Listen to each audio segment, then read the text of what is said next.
বিয়ে করতে যাওয়া ছেলেকে বাবা কাছে ডেকে মাথায় হাত রেখে বললেন, আগেকার দিনে নতুন বউকে পালকিতে চড়ানো হতো কেন জানিস?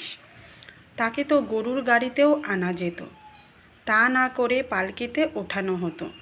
সে কতটা সম্মানিত তা বোঝানোর জন্য।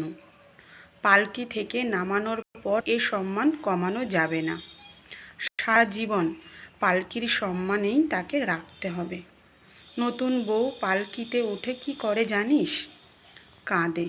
কেন কাঁদে?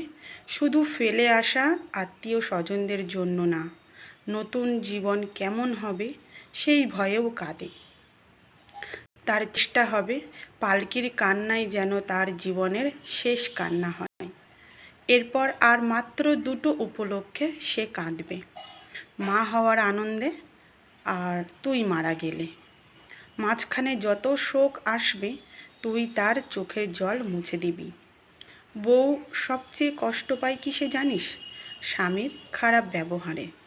দেখ, আমি খুব বদমেজাজি, কিন্তু কে বলতে পারবে না আমি তোর মায়ের সাথে কোনোদিন উঁচু গলায় কথা বলেছি।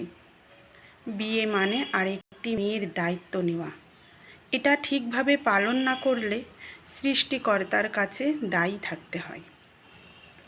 বউয়ের মা বাবাকে কখনো আমার শ্বশুর, আমার শাশুড়ি এগুলো ডাকবি না, মা বাবা ডাকবি।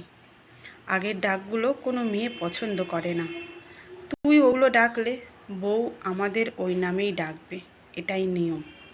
মনে রাখিস, সৃষ্টিকর্তার পাল্লা সমান। এক পাল্লায় তুই যা রাখবি, তিনি অন্য পাল্লায় ঠিক তাই রেখে দুই দিকের ওজন সমান রাখবে।